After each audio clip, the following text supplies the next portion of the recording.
brother တို့တင်တို့ရဲ့မြို့ကြီးထဲမှာထူးဆန်းတဲ့ຢာတွေဖြစ်နေရဆိုရင်ဘသူ့ကိုဖုန်းဆက်မလဲဒီလောကကြီးမှာတာမန်လူတွေမဖြေရှင်းနိုင်တဲ့ကိစ္စတွေအတွက်ရဲရင်တဲ့ပညာရှင်၄ယောက်ရှိပါတယ်သူတို့မှာသိပ္ပံပညာနဲ့လှုပ်ထားတဲ့ကြောဘိုးအိတ်ကြီးတွေအဲ့ဒီကြောဘိုးအိတ်ကြီးတွေကဖုံဆုံးဆက်လိုမျိုးတရေတစီတွေကိုစုပ်ယူနိုင်တဲ့စက်ကြီးတစ်မျိုးဖြစ်တယ်ဘလူတော်အမြောက်တွေကိုင်းဆောင်ထားပြီးကြောက်စရာကောင်းတဲ့တရေတစီတွေကိုဖမ်းဆီးဖို့အစဉ်အသင့်ပါပဲဒါပေမဲ့သူတို့မမျှော်လင့်ထားတဲ့အရာတစ်ခုရှိပါတယ်နယူးယောက်မြို့ကြီးတစ်ခုလုံးကိုဖျက်ဆီးပြစ်မဲ့ရှေးဟောင်းနတ်ဖျားတစ်ပါးနိုးထားလာပြီးဒီတစ်ခါတော့သူတို့ရဲ့လုပ်ငန်းကတရေဖမ်းရုံနဲ့မဟုတ်တော့ဘူးကဘာကြီးကိုကယ်တင်ရတော့မယ်သူတို့ရဲ့မြို့ကိုကယ်တင်ရတော့မယ်ဒါကတော့ဒန်နိုင်ဆက်ဆန်ဟာသားနဲ့တဲထိတ်ရင်ပိုရောဆက်ထားတဲ့ဇကားကြီးရဲ့ရီကက်အစီအစဉ်ပဲဖြစ်ပါတယ်နယူးယောက်ပြည်သူ့စာကြည့်တဲ့နေမှာအဲလစ်စာအုံငားနေတော့အဇဲတွေကအလိုလိုပွင့်အဇဲတွေကစာရွက်တွေကအပြင်ဘက်ကိုအလိုလိုထွက်လာနေလို့အဲလစ်ကကြောက်ပြီးထွက်ပြေးသွားပါတယ်ကောလိပ်မှာတော့ကတ်တွေခံမှန်းတဲ့စာမိုးဝဲတစ်ခုကိုစတီဗင်နဲ့ဂျနီဖာတို့ကဖြေနေရပြီးမှားရင်တော့လက်ကိုဆက်သွယ်ထားတဲ့ကျိုးကကျင်တဲ့ခလုံးနဲ့အနှိတ်ခံရမှာပါဖြေရနေအလုံးကမှားနေပေမဲ့မိန်းကလေးဖြစ်တဲ့ဂျနီဖာကိုတော့9ခုဖြေပြီးသွားတဲ့အောင်ဆရာပီတာကမှန်နေကြီးဆွတ်လုံနေပါတယ်သူ့ရဲ့ကတ်ကိုလည်းမပြပါဘူးအခောက်တိုင်းလက်စစ်ရှော့တိုက်ခတ်နေရတာကြောင့်စတီဗင်ကဒေါသထွက်ပြီးထထွက်သွားပါတော့တယ်ပီတာကဂျနီဖာနဲ့အကြည့်ဆိုင်ဖို့လုပ်နေတော့စတန်ကရောက်လာပြီးစာကြည့်တိုင်းမှာတရေကိုမြင်လိုက်ရတဲ့သူအယောက်20လောက်ရှိရဲ့စာကြည့်တိုင်းမှာစာအုပ်တွေကလေးပေါ်ကိုမြောက်တက်သွားတာဒီလေးလာမှုမှာမင်းလိုက်ခဲ့ရမယ်ဆိုပေမဲ့ပီတာကမားစိတ်မှုန်နေတဲ့အကြောင်းမလိုက်ချင်ဖြစ်နေပါတယ်စာကြည့်တိုင်းကိုရောက်တော့သူတို့တငယ်ချင်းအီဂွန်စပန်ကလာလည်းရောက်နေပြီးပီတာကတော့တဘာဝလောနနာဘဝလောကတွေကိုသိယုံကြည်မရှိပါဘူးသူကသိပ္ပံပညာရှင်မှာအဲလစ်ကတော့အခုထိလမ်းနေသေးပြီးအဲ့ဒါကြီးကလက်တွေခြေတွေပါတယ်လို့ပီတာတို့ကိုရှင်းပြနေခဲ့တာပါပီတာကခမရတို့မျိုးထဲမှာစိတ်ချမ်းသာရင်မကောင်းတဲ့သူရှိလားဆိုတော့အဲလစ်ကသူ့ဦးလေးတယောက်ရှိရဲ့လို့ပြန်ဖြေပါတယ်မူရစေအရက်တွေဆွဲနေတဲ့သူလားဆိုတော့အဲလစ်ကမဟုတ်ကြောင်းညင်းခဲ့ပါတယ်အဲ့နောက်အီဂွန်ကတရေရွေးနေရလို့ကုရိယာတစ်ခုနဲ့စမ်းသပ်တွေ့ရှိခဲ့လို့ညွှန်ပြတဲ့နောက်စီကိုလိုက်ကြပါတယ်တရေကစာအုပ်တွေကိုဆွဲထုတ်ပြီးစနစ်တကျစီထားတာအမြင့်ကြီးပါပဲအဲ့ဒီချိန်အနမ်းတစ်ခုရလိုက်ပြီးပွင့်နေတဲ့အန်ဆဲတွေထဲမှာဘာမှမသိတဲ့အချွဲကြီးတွေပေးနေတာကိုတွေ့လိုက်ရတာပါအဲ့ဒီချွဲတွေကလက်မကက်ကုံလို့ပီတာကတော့ဒီအလုပ်ကိုစိတ်ကုန်ပြီးရင်စိတ်ကုန်နေခဲ့ပါတယ်ပီတာကအချွဲတွေကိုပလတ်စတစ်ဘူးထဲထည့်လာတာဖြစ်ပြီးအဲ့ဒီချိန်စာအုပ်ပြီးတော့တလုံးကအလိုလိုလဲကျသွားပြန်ပါပြီအီဂွန်ရဲ့တရေညွန့်ကရိယာအချက်ပေးတဲ့အတိုင်းလိုက်ကြည့်တော့စာအုပ်တုပ်ကိုအေးဆေးဖမ်းနေတဲ့ကိုတပိုင်းပြည့်ဝင်းကြီးကိုတွေ့လိုက်ရပါတယ်ကိုတပိုင်းပြည့်ဝင်းကြီးဟာတွေ့ရခဲ့တဲ့အမျိုးသားထဲမှာပါဝင်နေပါတယ်တရေလဲတွေ့ရော၃ယောက်လုံးကဘာဆက်လို့ရမှန်းမသိတာကြောင့်ကြောင်နေကြလို့ပီတာကအကွဲတနေရာကိုခေါ်ပြီးဘာလို့မလဲတိုင်ပင်ကြပါတယ်အီဂွန်ကဗီဒီယိုကင်မရာကိုင်းထားပြီးစတန်ကတော့ကင်မရာနဲ့ဓာတ်ပုံရိုက်နေပါတယ်ပီတာကဥဆောင်ပြီးတရေမောက်ကိုစကားသွားပြောကြည့်တော့စာကြည့်လိုက်မို့လို့တိုးတိုးနေဆိုတဲ့သဘောပဲပြန်လို့ပြပါတယ်ဖမ်းဖို့ကြိုးစားတော့တရေမောက်ကကြောက်ဖို့ကောင်းတဲ့ပုံစံပြောင်းက6လွတ်လိုက်တာကြောင့်စတန်တို့3ယောက်လည်းထွက်ပြေးသွားရပါပြီတက္ကသိုလ်ကိုပြန်တော့ကျောင်းရဲ့တာဝန်ရှိသူဒီယယ်ဆိုသူကကျောင်းဘက်ကနေပီတာတို့အဖွဲ့ကိုဆက်ပြီးမထောက်ပံ့ပေးတော့ဘူးဒါကြောင့်သူတို့အဖွဲ့ရဲ့အခန်းကိုလည်းရှင်းလင်းရေးလုပ်နေပါပြီစတန်နဲ့အီဂွန်တို့စတင်လှုပ်ဆောင်မဲ့ဝိညာဉ်ထိချုပ်ရေးစနစ်လုပ်ဖို့ကငွေများစွာလိုအပ်ပါတယ်ကျောင်းကမထောက်ပံ့မဲမောင်းမထုတ်ခံရပြီဆိုတော့စတန်နဲ့ပီတာတို့ကစိတ်ညစ်ပြီးအရက်တွေတောက်နေပါတယ်ငွေရဖို့အတွက်စတန်ရဲ့မိဘတွေအမွေထားခဲ့တဲ့အိမ်ကိုတွားပေါင်လိုက်တာပါအဲ့နောက်အဖွဲ့နေရအတွက်မိသက်ရုံအဟောင်းကြီးကိုဈေးပေါ်နဲ့ငှားလို့ရခဲ့ပါတယ်ဒီနေရာကိုအီဂွန်ကအရန်အိုဟောင်းနေတာဝါယာကျိုးစနစ်တွေကကဲမမီတာကြောင့်မငှားခြင်းပဲမဲ့လက်ထဲမှာရှိတဲ့ငွေနဲ့ဒီလောက်ပဲအစင်မြေမှာမဟုတ်လို့ငှားလိုက်ရပါတယ်ဒဲနာဆိုတဲ့အမျိုးသမီးကတော့အထက်မြင့်တိုက်ခန်းတစ်ခန်းမှာတယောက်တည်းနေသူဖြစ်ပြီး TV မှာပီတာတို့ရဲ့တရေဖက်နဲ့ဝန်ဆောင်မှုအကြောင်းကြေညာလာနေပါတယ်ဒဲနာဝယ်လာတဲ့ကြောက်ဥကတ်တွေကကြောက်တွေကသူ့လိုခုန်ထွက်ပြီးကြော်တလုံးမျိုးဖြစ်နေပါတယ်ဒါကိုတွေ့တော့ဒဲနာကကြောက်လဲကြောက်နေခဲ့တာပေါ့ရေခဲတက်တာတွေကအတန်ကြားလို့ဖွင့်ကြည့်တော့ဇူးလို့အော်နေတဲ့တရေကိုတွေ့လိုက်ရပါတယ်ပီတာကသူတို့ငှားလိုက်တဲ့မိသက်ရုံဟောင်းကြီးရှိမှတရေဖမ်းသူများဆိုတဲ့သူတို့အဖွင့်နာမည်ပါတဲ့ဆိုင်းဘုတ်ကိုချိန်နေပါတယ်စတန်ကတော့ပြင်စရာတော်တော်လေးများတဲ့ဈေးပေါ်နဲ့ပဲရတဲ့ကားတစ်စီးကိုဒေါ်လာ4800နဲ့ဝယ်လာပြီးကားမှာအချက်ပေးမီးတွေပါတက်ထားတာကိုတွေ့ရပါတယ်ဂျန်နီကတော့သူတို့အဖွဲ့ရဲ့စင်းမလေးဖြစ်ခန့်အပ်လိုက်တာပါအဲ့ဒီချိန်ရုံးခန်းကိုဒဲနာကသူတရေ6ခံရတဲ့ကိစ္စလာပြောပြပါတယ်ဖြစ်ပြီးတာနဲ့2ရက်တောင်ကြာသွားပြီဒဲနာကကြောက်လို့အခုထိအိမ်မပြန်ရဲပါဘူးဒဲနာပြောနေတဲ့တောက်လျှောက်ကိုနှစ်ထင်မှာအာယုံခံကရိယာတက်ပေးပြီးအဲ့ဒါကအမှန်တွေပြောနေတာဖြစ်မယ်လို့အီဂွန်ကပြောလာပါတယ်ဒဲနာလို့ဖြစ်ရမှန်ကြုံနေခဲ့ဘူးသူတွေရှိပေမဲ့တချို့ကတော့အာယုံဆိုင်ခံခြင်းလို့လိမ်မီလာပြောတဲ့သူတွေလည်းရှိနေပါတယ်ဒဲနာကတော့ဒီလိုတဘောဝလွန်ဖြစ်ရတွေကိုယုံကြည်မရှိပါဘူးမိမမြင်ရင်မနေနိုင်မဲ့ငန်းငန်းတက်နေတဲ့ပီတာကဒဲနာကိုသူပြန်လိုက်ဖို့မယ်ပြီးရင်အဆောက်အုံကိုပါစစ်ဆေးလိုက်မယ်ဆိုပြီးတိုက်ခန်းစီကိုရောက်သွားကြပါတယ်ပီတာကသူ့ရဲ့စမ်းသပ်တဲ့ကရိယာကိုလွယ်အဲ့ဒီကရိယာနဲ့ဆက်ထားတဲ့အတန်ကြီးကိုဟိုဆန်တီဆန်လုံးနေရင်ရေခဲတက်တာစီရောက်တော့လဲပုံမှန်တိုင်းပါပဲဒဲနာကဟိုနေကတော့အဲ့လိုမဟုတ်ပဲဒီနေရာမှာဘာမှမရှိဘူးနေရာလွတ်ကြီးဖြစ်နေတာပြီးတော့အစာအုပ်တစ်ခုလိုမျိုးဒီကနေတစ်ခုကမီးတောက်တွေနဲ့ထွက်လာပြီးဇူးလို့အော်ပြောခဲ့တာပီတာကဖိုကြောင်တဲ့စကားတွေစလိုက်ပြောနေလို့တရေလဲမတွေ့တော့ဘူးဆိုတော့ဒဲနာကမနှဲမောင်းထုတ်လိုက်ရပါတယ်အဖွဲ့စီပြန်တော့ပထမဆုံးကစတမာကရတဲ့အထိမ်းအမှတ်အနေနဲ့ဘီယာတောက်ပြီးပွဲခံခဲ့ကြတာပါ အဲ့ချိန်ဂျန်နီစီဖုန်းဝင်လာပြီးအလုပ်ကိစ္စပေါ်လာတာကြောင့်ဘဲတီးလိုက်ပါတယ်ပီတာတို့ကမိသက်သမားတွေဆင်းတဲ့တိုင်ကနေအောက်ဖက်ဆင်းပြီးအဝတ်စားတွေဝယ်ကိရိယာတွေယူကသူတို့အဖွဲ့ရဲ့ကားနဲ့အိုအော်တွေဆွဲပြီးထွက်လာပါတယ်ဟိုတယ်က12ထပ်မှာတရက်တွေ့နေရဖြစ်ပြီးမန်နေဂျာကတော့ဒီကိစ္စကိုတိတ်တဆိတ်ဖြေရှင်းစေချင်နေပါတယ်ကိရိယာတွေယူလာပေမဲ့ဒီကိရိယာတွေနဲ့တရက်ဖမ်းမှုကစမ်းသပ်ဖို့တော့မအောင်မြင်သေးပါဘူးသူတို့ကျောင်းမှာလွယ်လာတာကတရားမဝင်နျူကလ িয়ার အရှိန်မြင့်ဇက်တွေပါ12ထပ်ကိုရောက်တော့ဝန်ထမ်းအန်တီကြီးကိုတရက်ထင်တဲ့ရန်တမ်းပြီးပြစ်တာပစ္စည်းတွေပျက်စီးကုန်ပါတယ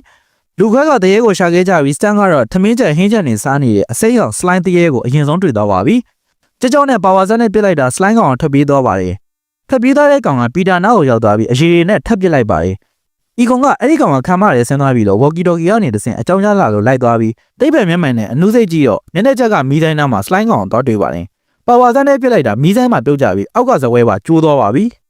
ဒီကောင်ကတော့ပါဝါဇက်ကထွက်လာတဲ့အရေတွေကိုဖျက်လိုက်မဲ့ဆိုရင်ဘဝမှာတီးသမျှကရက်သွားပြီးခန္ဓာကိုယ်တွေကမော်လီကျူးတွေကအလင်းလိုအချိန်တည်းပောက်ကွဲသွားစေနိုင်တယ်လို့ပီတာကိုပြောလာပါတယ်။စလိုင်းကောင်ကအရက်တွေပါထပ်ကစ်နေပြီးပါဝါတဲ့နဲ့ထပ်ပစ်ကြပါတယ်။စလိုင်းကောင်ကိုထိချုပ်သွားနိုင်ပြီးတရက်ဖန်းနဲ့ထောင်ချောက်တက်တာတွေကိုထည့်လိုက်နိုင်ခဲ့တာပါ။အပြင်ကိုထွက်လာပြီးမန်နေဂျာကိုသူတို့ပြစ်မှတ်ထားနေတဲ့အဆင့်5ဝန်းကြီးအရေးကိုဖမ်းလိုက်နိုင်ခဲ့ပြီလို့ပြောပြီးအငွေ့တွေထွက်နေတဲ့ထောင်ချောက်ကိုပြလိုက်ပါတယ်။ပီတာကစရင်တွက်ပြီးထောင်ချောက်ဆင်ဖမ်းမောတော့ကပစ္စည်းလေးခု300ပြီးဒေါ်လာ400ကားကောင်ကိုထိမ့်မှုပရိုတိုနဲ့သွင်းရတဲ့အထူးစပက်ရှယ်ကဒေါ်လာ1000စုစုပေါင်းဒေါ်လာ9000ကျတယ်။မန်နေဂျာကဒီလောက်များမယ်မထင်တာကြောင့်မပေးဘူးလုံးနေလို့စတန်ကဒီစလိုင်းကောင်ကိုအခန်းထဲပြတ်ထည့်လိုက်ရမလားလို့ချိန်ချောက်ပါတယ်။မတက်တာတော့ပဲမန်နေဂျာကလည်းငွေရှင်းပေးလိုက်ရပါတယ်။နိုင်ငံထဲမှာတရေတွေ့ရှိမှုတွေများပြားလာပြီးတရေဖမ်းတဲ့အဖွဲ့လည်းအလုပ်တော်ဖြစ်လာပါတယ်။သတင်းစာတွေ TV တွေမှာပါလာတဲ့အထိနာမည်ကြီးအောင်မြင်လာတာပါ။စရီမဂျန်နီကလည်းဖုန်းတွေပေးရတာမနှဲမနှောပါပဲ။အလုပ်များလွန်းလို့ဝင်းစတန်ဆိုတဲ့ဘဲတဝေကိုပါအလုပ်ထက်ခန့်လိုက်ရပါတယ်။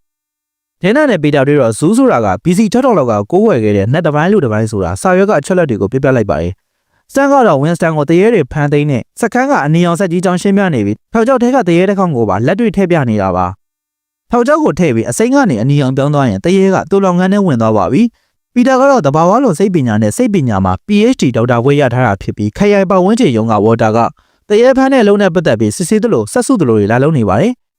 ဝေါ်တာကတော့မီဒီယာတွေကနေတရေဖမ်းတဲ့အကြောင်းတွေသိခဲ့ရပြီးတရေတွေတူလောင်ထားတဲ့နေရာမှာအန္တရာယ်ရှိနေလားဓာတုပစ္စည်းတွေရှိနေလားဒါကိုအကဲဖြတ်ချင်နေရပါဒါပေမဲ့ပီတာကတော့တူလောင်ငန်းကိုပြမှာမဟုတ်ပဲအမိန့်ပါလာမှပြမယ်မဟုတ်ရင်မှားယွင်းမိဆက်ဆံမှုအတွက်တရားပြန်ဆွဲရလိမ့်မယ်ဆိုပြီးမောင်းထုတ်လိုက်ပါတယ်တူလောင်ငန်းအနီးမှာတော့အီဂွန်ကတွင်ကီဖြစ်စဉ်အကြောင်းကိုတခြားသူတွေစီရှင်းပြနေပါတယ်တွင်ကီဆိုတာကနယူးယောက်တယ်လီပတီရဲ့ပုံမှန်ပမာဏဖြစ်ပါတယ်ဒီမနက်မှာတွင်ကီကအကွာအဝေး35ပေရှိပြီးပေါင်600နီးပါးလောက်လေးပါတယ်ဘိုးကျိုးတွေပြလက်စည်းတွေလက်နေခဲ့ပြီးအစာအုပ်တစ်ခုပေါ်ကနဂါးရုပ်ကအသက်ဝင်လာတာကိုထူးဆန်းစွာတွေ့လိုက်ရပါတယ်။အဲ့ဒါကတော့ဒဲနာနေရဲ့အစာအုပ်ပါ။ဒဲနာကတရေဖမ်းတဲ့သူတယောက်နဲ့ချိန်ထားရလို့အမေနဲ့ဖုန်းထဲမှာပြောပြီးဖုန်းချလိုက်တာပါ။အနာကအခန်းမှာအလင်းနေနဲ့ထိုင်နေတဲ့ဆိုဖာကနေလက်တွေထွက်လာပြီးချုပ်ထားလိုက်ပါတယ်။အခန်းထဲကထွက်လာတာကတော့အသက်ဝင်နေတဲ့ရုပ်ထုနဂါးအကြီးပါပဲ။အဲ့တော့ဒဲနာရဲ့ဆိုဖာကိုပါအထဲဆွဲခေါ်ယူသွားပြီးအိမ်နေချင်းကက်လက်အခန်းကပါတီကျင်းပနေတဲ့တန်တော်လူဝစ်တို့ AC ကိုလည်းနဂါးကသွားပြီးတောင်းချမ်းပါပြီ။လူဝင်းနောက်ကိုပဲနဂါးကမဲလိုက်နေရကြောင်းဓာတ်လေကားကနေအောက်ထပ်ဆင်းပြေးပြီးငါ့အိမ်နဲ့ဝုန်းဝင်တကောင်ရောက်နေရလို့អော်ပြီးသွားပါသေးတယ်။အောက်ထိပါနဂါးကလိုက်လာပြီးနောက်ဆုံးမှာတော့တနာစရာလူဝစ်ကိုနဂါးကမိသွားပါတော့တယ်။အဲ့နောက်ရဲတွေကကြက်သေးရောက်လာတယ်ဆိုပြီးလူဝစ်အခါမှာစစ်ဆေးနေကြပြီးပီတာကလည်းဒဲနာနဲ့ချိန်ထားတာကြောင့်ဒဲနာခန်းစီကိုရောက်လာပါတယ်။ဒဲနာကတခြားလူတယောက်လိုဖြစ်နေပြီးသူ့နာမည်ကဇူဒိုဇာကိုစောင့်နေရဆိုတဲ့စကားတွေပါပြောနေပါတယ်။အခန်းထဲမှာလည်းထူးဆန်းတဲ့အထွေကြီးတွေကိုတွေ့နေရပါတယ်။ဒဲနာကချစ်ချီနူဒန်နန်နန်မို့ခေါ်နေပေမဲ့ဒါကနောက်တစ်ယောက်အထဲကိုရောက်နေရဆိုတာကိုသိပြီးပီတာကမိစ္ဆာကိုပုံစံမှန်ကိုပြခိုင်းပါတယ်။ဒဲနာရဲ့ကိုကသူ့အလိုလိုလေးပေါ်မြောက်တက်လာပြီးတစ်ဖက်မှာလူဝစ်ကငါကတော့ဝိတ်စာပဲဖြက်စီးသူလာနေပြီဆိုတဲ့စကားတွေဇက်တိုက်ပြောရင်အယူကြီးပဲရှောက်ပြေးနေပါတယ်။သူ့ကိုယ်တည်းကခုနလိုက်နေတဲ့နဂါးတရေကဝင်ပူးနေတာပါ။ရဲတွေကတောင်းကျနေတဲ့လူဝစ်ကိုဖမ်းသွားကြပြီးတရေဖမ်းတဲ့သူအဖွဲ့ရဲ့အီကွန်စီကိုတွားလိုက်ပါတယ်။လူဝစ်ကိုကရိယာရဲ့တက်ပြီးစစ်ဆေးတွေတော့ပီတာစီကနေဒဲနာရဲ့အကြောင်းဖုန်းဆက်ပြောလာပါတယ်။အခုကတော့ပီတာကအိတ်ဆေးတွေတိုက်ထားတာကြောင့်ဒဲနာကအိပ်ပျော်နေပါရဲ့။ဝေါ်တာကတရေဖမ်းသူအဖွဲ့ကိုလာဖမ်းနေဆိုပြီးအမိန့်စာလေးပါလာပါတယ်။ပစ္စည်းသိမ်းဆည်းခွင့်တရားမဝင်ကားသိမ်းဆည်းခွင့်စတာတွေကိုလည်းသူပြောတဲ့ထဲမှာပါနေတာပါ။ဒါ့အပြင်တရေသွတ်လောင်ကန်ကိုစနစ်တစ်ခုလုံးပိတ်ချပစ်ခိုင်းနေပါတယ်။အီကွန်ကဒါကိုပိတ်လိုက်ရင်မြို့ကိုဘုံကျဲသလိုဖြစ်သွားမှာဆိုပြီးတော့တားနေတာပါ။ဒါပေမဲ့မရရအောင်ပိတ်ခိုင်းလိုက်တဲ့အခါမီးကအနီအောင်လင်းလာပြီးအချက်ပေးတန်လည်းထွက်လာပါတော့တယ်။အစာအိုးကပောက်ကွဲတဲ့အကြောင်းလူတွေကိုအပြစ်ထွက်လာရပြီးခေါမိုးကနေရောင်ကြီးတန်းတွေထွက်နေရပါ။အဲ့ဒါကတော့ဖမ်းထားတဲ့တရေတွေဖြစ်ပြီးမြို့အနှံ့ကိုလွတ်ကုန်ပါရဲ့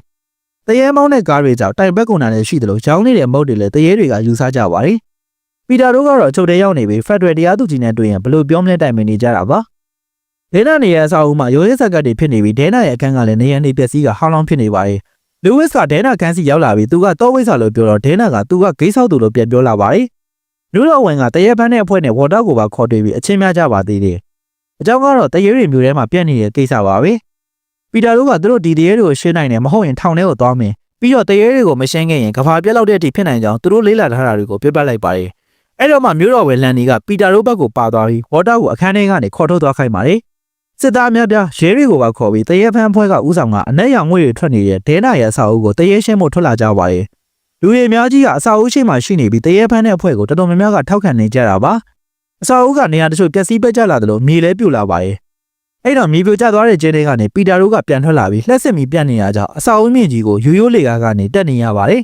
လူဝစ်နဲ့ဒဲနာကတော့ခေါမိုးတက်မှဖြစ်ပြီးမိုးကြိုးတွေလက်စီးလက်တာတွေကစက်တိုက်ဖြစ်ပေါ်နေပါတယ်ပီတာတို့လည်း22ထက်ရောက်တဲ့အခါတော်တော်လေးမောနေပြီးခေါမိုးထက်ရောက်တော့ဒဲနာရဲ့ပုံစံကတော်တော်လေးကိုမှပြောင်းလဲနေပါပြီစံကတော့တဘာဝလုံးလုံးဆောင်မှုတွေထားပြီးမူလာနေရာကိုပြန်သွားဖို့မဟုတ်ရင်လည်းတခြားအသင်းတော်တဲ့အတန်ကပါကိုသွားဖို့ပြောနေပါတယ်ဒဲနာရဲ့အတန်မဟုတ်တော့ပဲမိစ္ဆာရဲ့အတန်ဖြစ်နေပြီးဘေးမှာငကားနှကောင်ကိုလည်းတွေးလိုက်ရပါတယ်စံကိုမင်းကဖျားသခင်လာလို့ပြီးတော့မဟုတ်ဘူးလို့ဖြေလို့လှက်စီးနဲ့၄ရောက်လုံးအပြစ်ခံလိုက်ရပါတယ်တိုက်စုံကိုရောက်သွားပြီးပြုတ်ကြကန်နေတီတီလေးဖြစ်သွားတာပါဒါကြောင့်ပီတာတို့ကသူတို့ရဲ့ပါဝါဇက်တွေနဲ့ပစ်ခဲ့ပြီးနှစ်ခါလုံးမိစ္ဆာကရှောင်နေပါတယ်အဆောက်အဦကတုန်ခါလာပြီးခေါမိုးထက်ကရုပ်ထုတွေပါပြုတ်ကျနေတာကြောင့်အောက်ကပွဲလာကြီးသူတွေလည်းထပ်ပြေးနေရပါတယ်အဲ့တော့မိစ္ဆာက stay buff ပြောဤအေယာမလူကိုလူတွေကိုလွတ်လိုက်ပြန်ပြီးကားတွေလည်းစစ်တိုက်ကုန်ပါတယ်လူတွေလည်းអော်ပြီးထွက်ပြေးကြပြန်တယ် stay buff ကိုပီတာတို့ကတိုက်ပေါ်ကနေပါဝါနဲ့ပစ်ပင်မဲ့မီးလောက်ရုံကလွယ်ပြီးမပြည့်စည်တာကြောင့်ဂိတ်ဘောက်ကိုဝိုင်းပစ်ကြပြန်တယ်ဂိတ်ဘောက်ကထိခိုက်တာများလာတော့ stay buff အကောင့်ကြီးလည်းပောက်ကွဲပြီးအဖြူရည်တွေကအောက်ကလူတွေပေါ်ကျကုန်တာပါဒဲနာလည်းသေပြီးထင်ပေမဲ့အပျက်စီးတွေကြားမှာလူစိတ်ပြဝင်နေပြီဖြစ်တဲ့ဒဲနာကိုဝမ်းသာစရာပြန်ရှာတွေးလိုက်ပါတယ်လူဝစ်လည်းလူစိတ်နဲ့ပဲပြန်တတိယလာပြီးဘာတွေဖြစ်သွားလဲဆိုတာကိုနှစ်ယောက်လုံးမမှန်းမိကြပါဘူးအုံနောက်ဆေးခန့်လိုက်ရတဲ့သဘောပါပဲအောက်ပြန်ဆင်းလာတော့လူတွေရဲ့ထောက်ခံအားပေးမှုကိုတရေဖန်းအဖွဲ့ကပို့ပြီးရသွားပါပြီကားလေးနဲ့သူတို့စကားကိုပြန်သွားကြပြီဖြစ်ပြီးရှောက်ပြင်းနေတဲ့ slide ကောင်လေးနဲ့ဇလန်းကိုအဆုံးသတ်ထားပါတယ်